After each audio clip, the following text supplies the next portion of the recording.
Denominator that to make the denominator into a rational number. ठीक है, rationalization का मतलब होता है टू मेक डिनोमिनेटर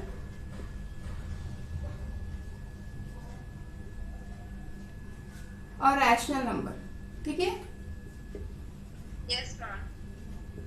अगर इरेशनल नंबर दिया हुआ है तो हमें डिनोमिनेटर में रैशनल नंबर लेकर आना है। ठीक है, जस्ट सपोज हाँ, एक टाइप का जो क्वेश्चन आता है यहाँ पे आता है 1/√2 सिंगल नंबर्स दिए होते हैं। ठीक है, देखो हमेशा जो न्यूमरेटर एंड डिनोमिनेटर ऑल्सो। ठीक है, हाँ, तो इससे हम टू, दैट्स इट, गुड। ठीक है, ये तो हमारा हुआ कि अगर सिंगल नंबर दिया हो तो। ठीक है, अब हमारे पास इसमें एक अलग वेराइटी ऑफ क्वेश्चंस आते हैं, वो होते हैं ऐसे 1/2 + √3। ठीक है, जिसमें कि क्या हो कि दो टर्म्स होते हैं। ठीक है, this is monomial and this is binomial. यहाँ पे दो टर्म्स होंगे, तब हम इसका rational gives b gives a² - b²। ये आइडेंटिटी आपकी हमेशा लगेगी। हाँ, ये आइडेंटिटी आपकी हमेशा लगेगी। ठीक है, ये वाली डिनोमिनेटर में तो आपने देखा ये a + b and a - b है। ठीक है, तो मैं इसका इस आइडेंटिटी के थ्रू a², यहाँ पे a की जगह पे 2 है एंड b की जगह पे क्या है √3। ठीक है, तो मेरा अपर पार्ट और ज्यादा सॉल्व नहीं हो सकता है, तो मैं उसे वैसे ही छोड़ दूंगी। ठीक है, क्योंकि हमारा यहाँ पे अपर पार्ट से कोई भी मतलब नहीं है। हमारा सेंस क्या है रैशनलाइजेशन का, to make denominator a rational number. ठीक है, देन हाँ, a² - b² will give what will give here, just tell me.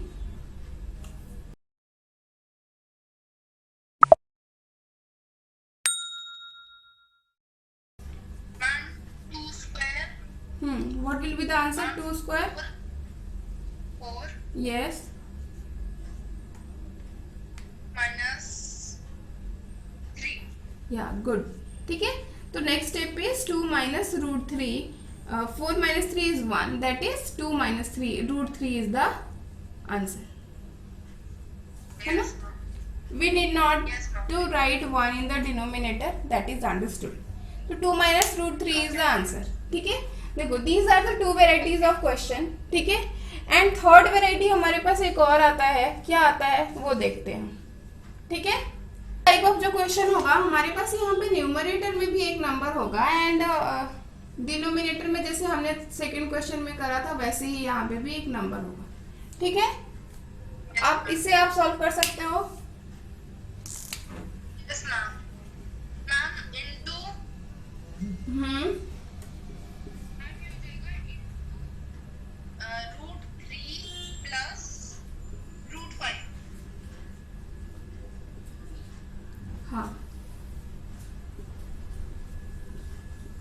Okay.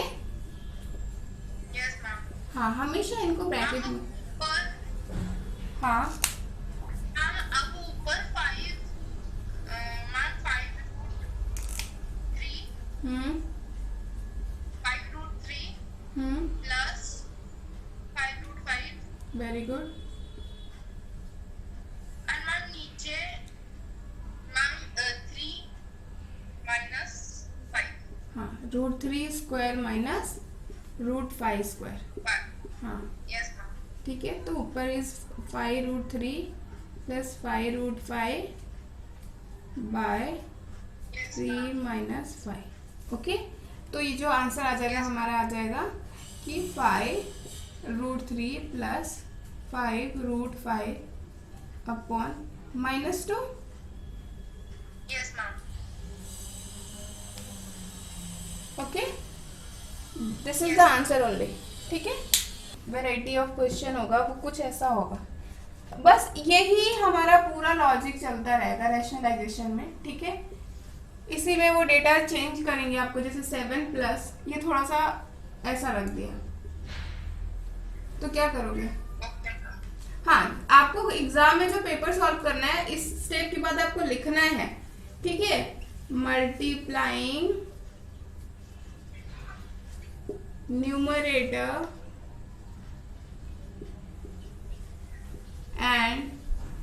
Denominator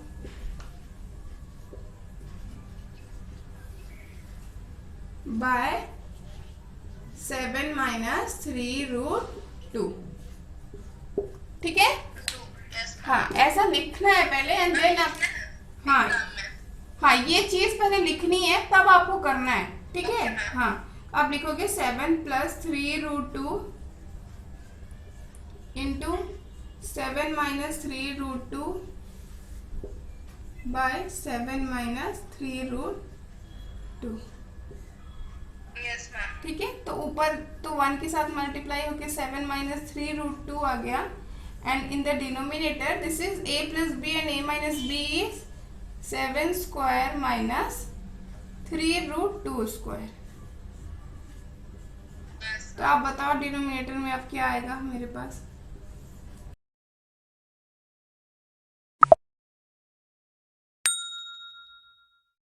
क्या करना है, थोड़ा सा यहाँ पे देख लो, जैसे यहाँ पे लिखा 3√2। ठीक है, तो इसका मतलब हो गया 3 इंटू √2 एंड जब इसका मैंने स्क्वायर निकाला 3√2 का तो इसका मतलब हो गया 3 इंटू 3 इंटू √2 इंटू √2। ठीक है, यस तो 3 3 जा इज 9 एंड √2 इज 2, तो 9 2 जा इज 18। ठीक है, ये वाला कैलकुलेशन थोड़ा ध्यान रखना।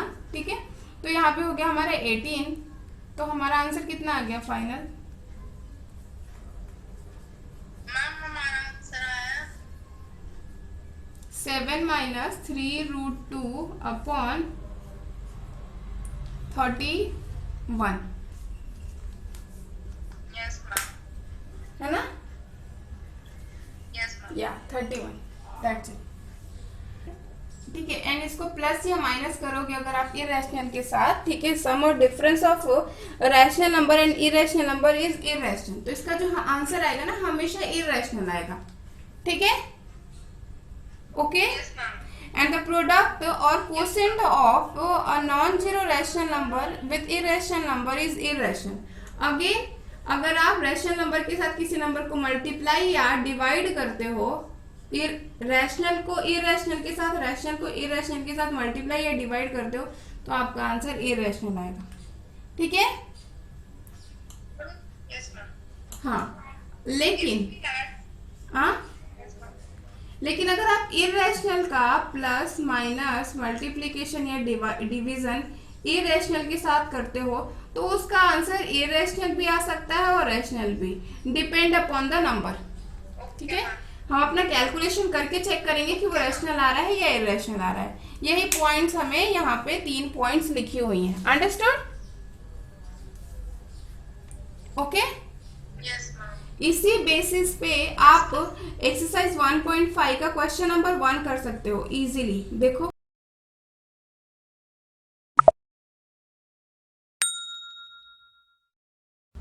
जो इसमें ऊपर 1/2 है हाँ, मैम इसको कन्वर्ट क्या करना है? आप इस बेस को एक्सपोनेंट में लिखो पहले। आप इसको आपको सिंप्लीफाई करके एक्सपोनेंट के फॉर्म में आंसर देना है। ठीक है, तो ये जो बेस है 64, ठीक है, इसका प्राइम फैक्टराइजेशन करो। हाँ, एंड बताओ कि 60, हाँ हाँ करो। 2 3 जा 6, 2 2 जा 4, 2 1 जा 2, 2 6 जा 12, 2 8 जा 16, 2 4 जा 8, 2 2 जा 4 एंड 2 1 जा इज। ठीक है, तो आप इसको क्या लिख सकते हो? 64 is equals to 2 into 2 into कितने 2s हैं?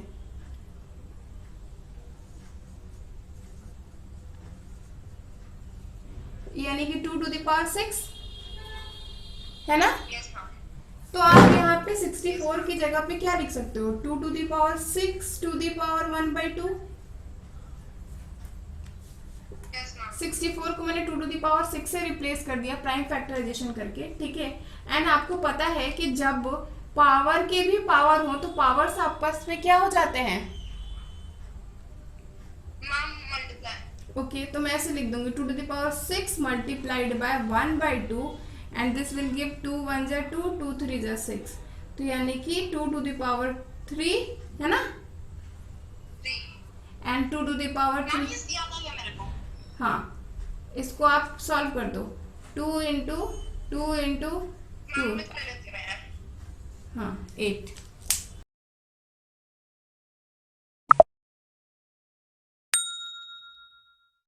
है ना? Ma'am 5 to the power 1। ऐसा ऐसे करा 5 to the power 3 into -1/3 and then 5 to the power -4। Yes ma'am. ठीक है। जब भी आपका पावर नेगेटिव में हो ना, ठीक है, तो उस नंबर का रेसिप्रोकल कर दोगे तो पावर पॉजिटिव आ जाएगा। ठीक है, तो आप लिख दोगे 5 to the power -1 is equals to 1/5। ठीक है, इस नंबर का ये जो बेस वाला नंबर है ना, बस उसका रेसिप्रोकल कर देना। जस्ट सपोज आपका ऐसा लिखा हो 2 टू द पावर -2। ठीक है, तो मैंने क्या बोला, बस बेस का रेसिप्रोकल कर देना, पावर वैसे ही रह जाएगा। ठीक है, जो नंबर है बस उसका रेसिप्रोकल कर देना एंड पावर वैसे ही रहने देना आप। ठीक है, अगर यहाँ पे जैसे देखो आपने बोला मैम यहाँ पे तो 1 ही लिखा आपने, तो मैं 1 लिखूंगी भी तो इसका कोई मतलब नहीं है। ठीक है ना, कुछ भी हो 3 टू द पावर -7 हो तो मैं लिख दूंगी 1/3 टू द पावर 7। ठीक है, ओके। हाँ, तो बस अगर आपको ये चीज जितना भी एग्जाम में समझ में ना आए कि नेगेटिव को पॉजिटिव कैसे रखना है, तो एज इट इज वहीं पे आंसर छोड़ देना। ठीक है, एक्सपोनेंट इन पावर में एक रूल पढ़ा होगा कि जब दो नंबर्स होते हैं, ठीक है, एंड वो मल्टीप्लाई हो रहे हुए हैं एंड उनका बेस सेम हो, ठीक है, ठीक है, तो हम पावर्स को क्या करते हैं, ऐड कर देते हैं। आप पेज नंबर 25 पे आ जाओ। Yes ma'am. ठीक है, एंड जो वहाँ पे 4 लॉज दिए हुए हैं ना, फॉर्मूले दिए हुए हैं, वहाँ पे फर्स्ट वाला फॉर्मूला देखो। मैम कौन से पेज नंबर पे? 25 पे ऐसे लिखा हुआ है a to the power m into a to the power n is equals to a to the power m plus n। Yes ma'am. ठीक है, जब दो नंबर्स जो हैं वो मल्टीप्लीकेशन में होते हैं एंड उनका बेस सेम हो तो हम पावर्स को ऐड कर देते हैं। ठीक है, इन दोनों का बेस सेम है तो मैं 2 को एक ही बार लिखूंगी एंड पावर्स को ऐड कर दूंगी, तो 3/2 प्लस 1/5। ठीक है, यस मैम। एंड ब्रैकेट में लिख देना as bases are same powers are added. Okay ma'am.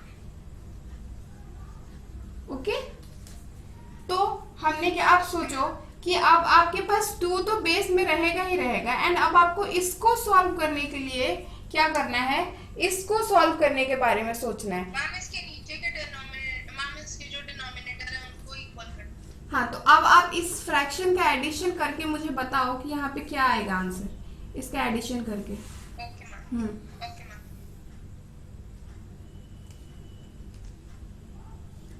इसका एलसीएम निकालेंगे एंड ऑल आपको पता है ना।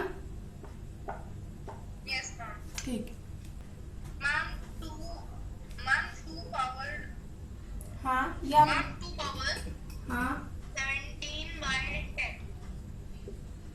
एक सेकेंड। ठीक है, ठीक है, तो आप इसी, ये आंसर हो जाएगा आपका। Okay, okay ma'am. हाँ, एंड एक लास्ट टाइम क्वेश्चन, ये समझ गए ना। मैम सारे समझ गए। हाँ ठीक है, लास्ट होगा ये वाला।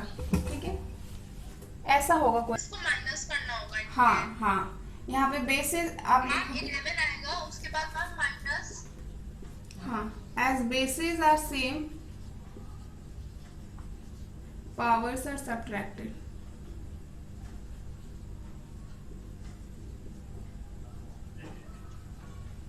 ओके, तो 11 टू द पावर जो ऊपर वाला होता है उसमें से नीचे वाले पावर को सब्ट्रैक्ट करते हैं, ये ध्यान रखना। जो ऊपर वाला पावर होता है उसमें से नीचे वाला सब्ट्रैक्ट होता है, तो जब आप इसको ऐसे करोगे तो इसका आंसर आ जाएगा 11 टू द पावर 1/4।